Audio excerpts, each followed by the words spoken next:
Assalamualaikum warahmatullahi wabarakatuh. Semangat pagi dan salam sejahtera buat kita semuanya. Anak-anak, bagaimana kabar kalian hari ini? Semoga selalu sehat ya dan tetap semangat belajar. Kali ini kita akan melanjutkan pembahasan materi bab 6 tentang bela negara dalam konteks Negara Kesatuan Republik Indonesia pada bagian C tentang perjuangan mempertahankan Negara Kesatuan Republik Indonesia. Setelah bangsa Indonesia memproklamasikan berdirinya Negara Kesatuan Republik Indonesia, perjuangan kemerdekaan belumlah berakhir, karena secara sepihak Belanda kembali masuk ke Indonesia dengan mengatasnamakan sebagai penguasa yang sah karena berhasil mengalahkan Jepang yang sebelumnya mengambil alih kekuasaan Hindia Belanda atau Indonesia dari tangan Belanda. Belanda datang dengan membentuk Netherlands Indies Civil Administration atau NICA dengan menumpang pasukan sekutu AFNE yang menyebabkan terjadinya konflik dan pertempuran di berbagai daerah. Keinginan Belanda untuk kembali menjajah Indonesia harus berhadapan dengan rakyat Indonesia yang bertekad untuk mempertahankan kemerdekaannya. Perjuangan pun dilakukan dengan segala upaya, baik secara perang fisik maupun melalui diplomasi atau perundingan. 1. Perjuangan fisik mempertahankan Negara Kesatuan Republik Indonesia. A. Insiden bendera di Surabaya terjadi pada tanggal 19 September 1945. Insiden ini bermula dari beberapa orang Belanda mengibarkan bendera merah putih biru pada tiang di atas Hotel Yamato Tunjungan. Tindakan ini menimbulkan amarah rakyat yang kemudian mereka menyerbu hotel itu dan menurunkan bendera tersebut serta merobek bagian yang berwarna biru lalu mengibarkannya kembali sebagai bendera merah putih yang diiringi dengan pekikan merdeka berulang kali. B. Pertempuran 5 hari di Semarang.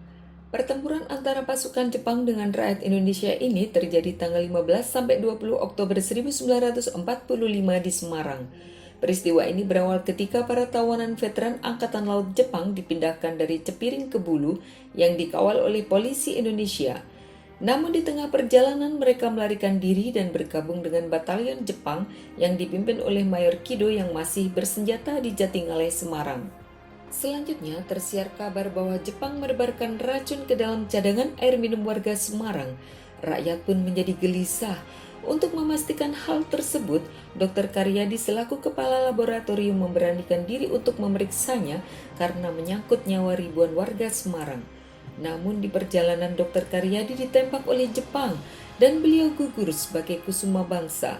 Peristiwa ini membuat para pemuda Semarang marah dan mereka serempak menyerbu tentara Jepang. Pertempuran ini berlangsung 5 hari.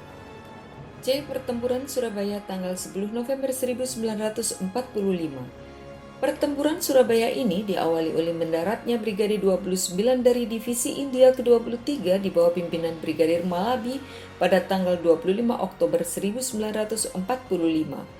Pada tanggal 27 Oktober 1945, pemuda Surabaya berhasil memporak-porandakan kekuatan sekutu. Kemudian untuk menyelesaikan insiden tersebut diadakan perundingan. Namun pada saat perundingan terjadi insiden Jembatan Merah dan Brigadir Malabi tewas. Selanjutnya pada tanggal 9 November 1945, tentara sekutu mengeluarkan ultimatum yang isinya agar para pemilik senjata menyerahkan senjata kepada sekutu sampai tanggal 10 November 1945 pukul 6 pagi. Ultimatum itu tidak dihiraukan oleh rakyat Surabaya. Akibatnya pecahlah perang di Surabaya pada tanggal 10 November 1945. Melalui siaran radio, Bung Tomo mengobarkan semangat perlawanan pemuda Surabaya agar pantang menyerah kepada penjajah. Pertempuran ini merupakan pertempuran yang paling dahsyat yang menelan korban 15.000 orang. Untuk mengenang peristiwa heroik tersebut, maka tanggal 10 November diperingati sebagai Hari Pahlawan. D. Pertempuran Ambarawa. Pada tanggal 20 Oktober 1945, tentara sekutu di bawah pimpinan Brigadir Bethel mendarat di Semarang dengan maksud mengurus tawanan perang dan tentara Jepang yang berada di Jawa Tengah. Setelah itu menuju Magelang karena sekutu diboncengi oleh Nika dan membebaskan para tawanan Belanda secara sepihak, maka terjadilah perlawanan dari TKR dan para pemuda. Pasukan sekutu akhirnya terdesak mundur ke Ambarawa. Dalam peristiwa tersebut, Letkol Isdiman gugur sebagai Kusuma Bangsa. Kemudian Kolonel Sudirman sebagai Panglima Divisi Banyumas terjun langsung dalam pertempuran tersebut. Pada tanggal 15 Desember 1945, tentara Indonesia berhasil memukul mundur sekutu sampai Semarang, sehingga setiap tanggal 15 Desember diperingati sebagai Hari Infanteri. Pertempuran Medan Area. Peristiwa ini diawali dengan kedatangan pasukan sekutu yang diboncengi oleh Nika di bawah pimpinan Brigadir Jenderal T.E.D. Kelly di Medan pada tanggal 9 Oktober 1945. Pada tanggal 13 Oktober 1945 terjadi pertempuran pertama antara pemuda dan pasukan Belanda. Bentrokan antara rakyat dengan serdadu Nika menjalar ke seluruh kota Medan dan tentara sekutu mengeluarkan maklumat melarang rakyat membawa senjata serta semua senjata yang ada harus diserahkan kepada sekutu. Pertempuran pun terus terjadi ke daerah lain di seluruh Sumatera. Bandung Lautan Api. Peristiwa ini bermula saat sekutu datang ke Bandung pada tanggal 12 Oktober 1945. Sekutu melalui Brigadir McDonald meminta masyarakat Bandung untuk menyerahkan semua senjata Jepang yang telah dilucuti oleh para pemuda Bandung. Namun permintaan ini tidak diindahkan sehingga menimbulkan berbagai bentrokan. Selanjutnya, Sekutu memberikan ultimatum kepada TRI untuk mengosongkan Bandung. Namun ultimatum tersebut juga tidak diindahkan dan situasi semakin memanas. Akhirnya pemerintah RI menginstruksikan agar kota Bandung dikosongkan. Maka penduduk kota Bandung mengosongkan kota dan mengungsi ke pegunungan. Sebelum keluar dari kota Bandung pada tanggal 23 Maret 1946, para pejuang RI membakar kota Bandung. Peristiwa ini dikenal dengan Bandung Lautan Api. Pertempuran Margarana. Pertempuran ini dipimpin oleh Letnan Kolonel I Gusti Ngurah Rai pada tanggal 20 November 1946. Dalam pertempuran ini, pasukan Ngurah Rai melakukan puputan atau perang habis-habisan untuk mengusir Belanda. Mereka bertekad untuk tidak akan mundur sampai titik darah penghabisan. Pertempuran berakhir dengan gugurnya I Gusti Ngurah Rai bersama pasukannya.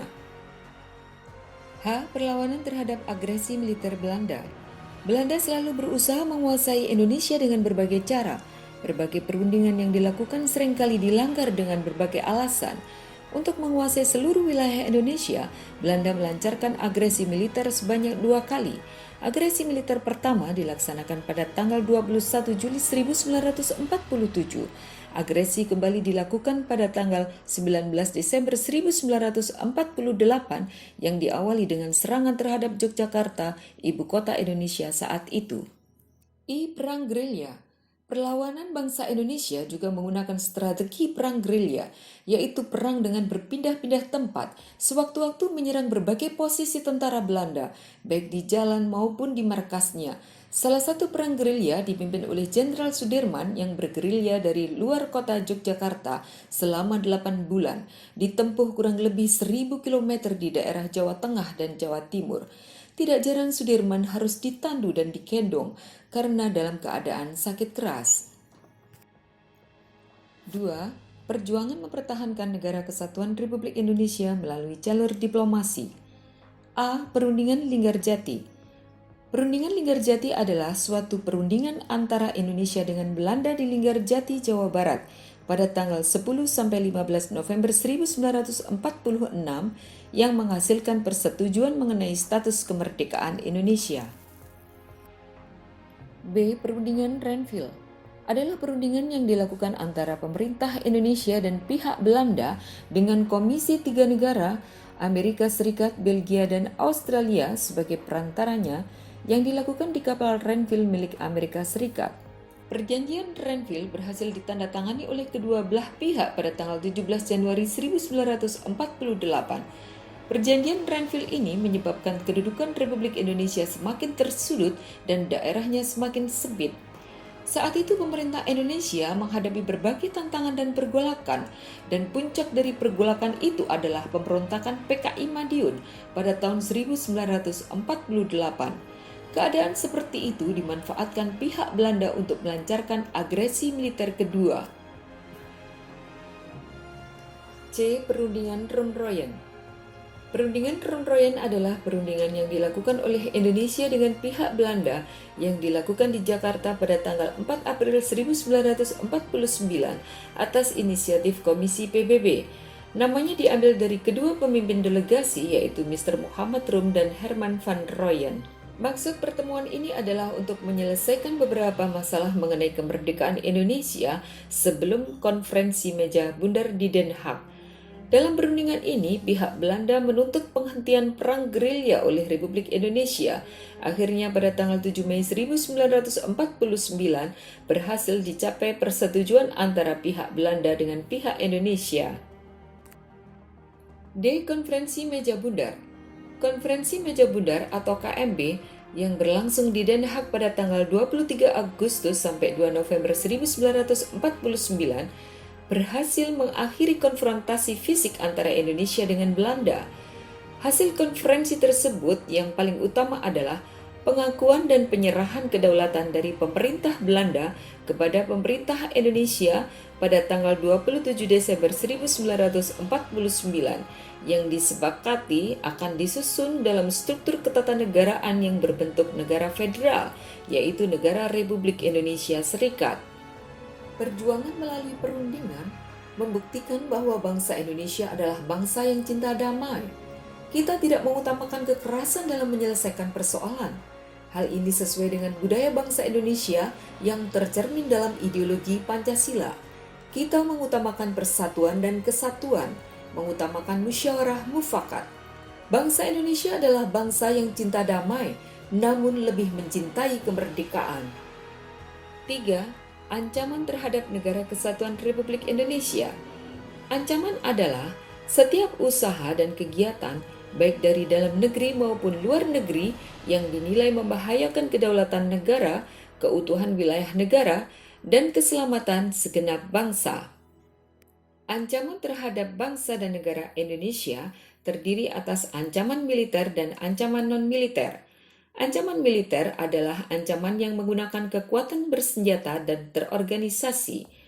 Ancaman militer dapat berbentuk agresi, pelanggaran wilayah, spionase, sabotase, aksi teror bersenjata, pemberontakan, dan perang saudara. Sedangkan ancaman non-militer yaitu ancaman yang tidak bersifat fisik, serta bentuknya tidak terlihat. Ancaman non-militer berbentuk ancaman terhadap ideologi, politik, ekonomi, sosial budaya, serta pertahanan dan keamanan. Potensi ancaman yang dihadapi NKRI bisa datang dari dalam negeri maupun luar negeri. Ancaman dari dalam negeri diantaranya adalah 1. Disintegrasi bangsa melalui gerakan-gerakan separatis. 2. Keresahan sosial akibat kesenjangan ekonomi. 3. Upaya penggantian ideologi Pancasila dengan ideologi lain. 4. Melakukan korupsi, kolusi, dan nepotisme. 5.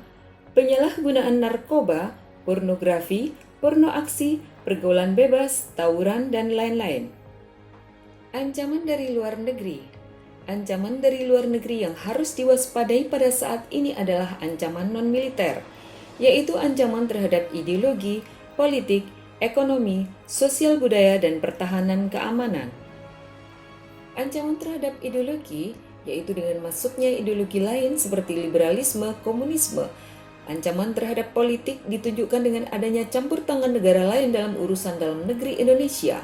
Ancaman terhadap ekonomi diantaranya semakin bebasnya produk luar negeri yang masuk ke Indonesia, adanya illegal logging, illegal fishing, penguasaan wilayah Indonesia, pencurian kekayaan alam, dan penyelundupan barang. Ancaman terhadap sosial budaya dilakukan dengan menghancurkan moral dan budaya bangsa melalui disinformasi, propaganda, peredaran narkoba, film-film porno, atau berbagai kegiatan kebudayaan asing tidak sesuai dengan nilai-nilai budaya bangsa. Ancaman terhadap pertahanan dan keamanan antara lain berupa pelanggaran wilayah oleh kapal atau pesawat militer negara lain, peredaran narkoba internasional, kejahatan internasional, kehadiran kelompok asing yang membantu gerakan separatis, dan sebagainya. Potensi ancaman terhadap keamanan nasional dan pertahanan negara bisa datang dari mana saja. Oleh karena itu, waspadalah dan pedulilah terhadap lingkungan sekitar kita.